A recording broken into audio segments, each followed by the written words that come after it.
G'day, Professor Joseph Drew here. Exciting news. My fourth book has just been accepted and sent off to be printed. It's called Natural Law and Government, and in this video I'll tell you all about it. So it is literally hot off the press. I only found out this morning and been sent to production. Now I always publish through Springer, who I find excellent scholarly publishers. Very, very quick. The ebook will probably be out in a month. The printed copies will be available in 6 to 8 weeks. They're very, very efficient and do an excellent job of putting book together. Now, bear in mind, as I've said in other videos, I don't get paid per book that I sell. I get a one-off contract for writing the book. I'm merely telling you about the book so you can get your hands on it, so you can use it to help your communities better. So this is the third book in the trilogy. The first one was Reforming Local Government, mainly directed at reformers, consultants, officers of local governments, regulators, local government ministers at the Commonwealth and state level. I followed up early this year, with Saving Local Government, came out a few months ago, and it was directed at people like general managers, heads of divisions, chief financial officers, councillors, mayors, and it's had a very warm reception from the local government community, and I'm very grateful for that, guys.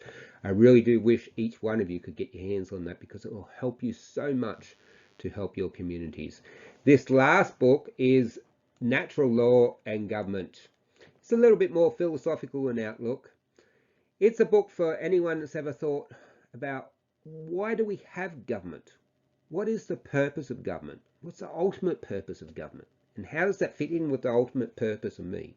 Remember, as well as having trained as a mathematician my undergraduate days, as an accountant in my master's level, as an economist at my PhD level, I also did postgraduate in theology, and I am as well a natural law philosopher. But don't let the word philosophy put you off. It's written in simple language. You ever read Aristotle? He's just common sense, nice, simple common sense. And that's the style that I try to emulate when I'm writing philosophical works.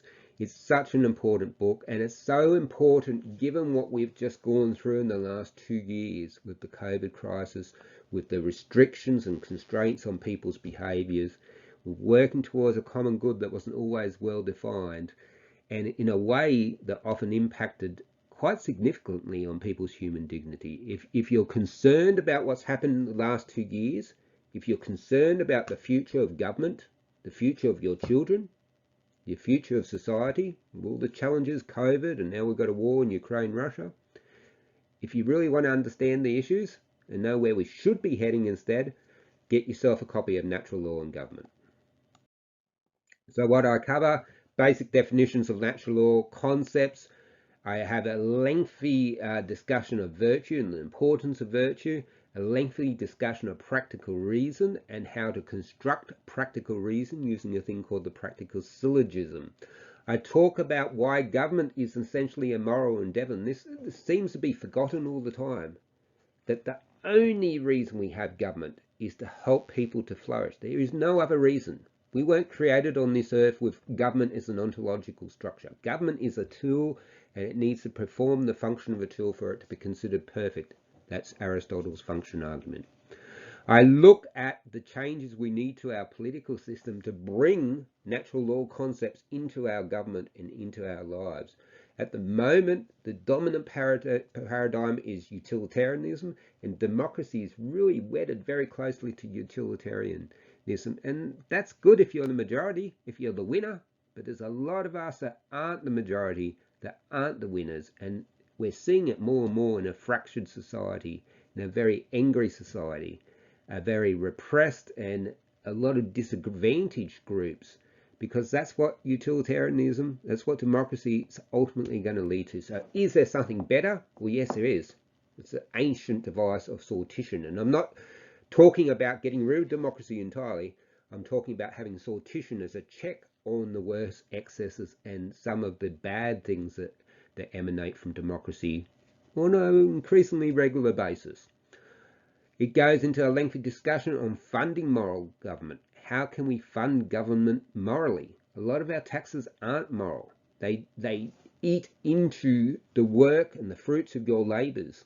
It discourages people from working, it discourages people from investing, and it takes away from the proprium of the household, when really taxes should be incident on the residuum of the household, on the money that the household has left over after they've been able to look after themselves at the standard that they're accustomed to.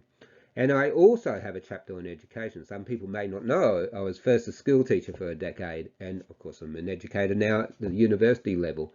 And education is such a key. This is why when we have political regime changes, one of the first targets is always education. That's why you had the Hitler schools, the Stalinist schools. That's why you have the progressive curriculum in a lot of Western nations. Education is so important. And what's interesting is we don't teach virtue anymore. We don't teach intellectual virtue anymore. We don't teach how to learn anymore. We don't teach and get people to think about the purpose of life and the purpose of our institutions, and most fundamental institutions being family and government. We don't teach the things that people need to be good citizens.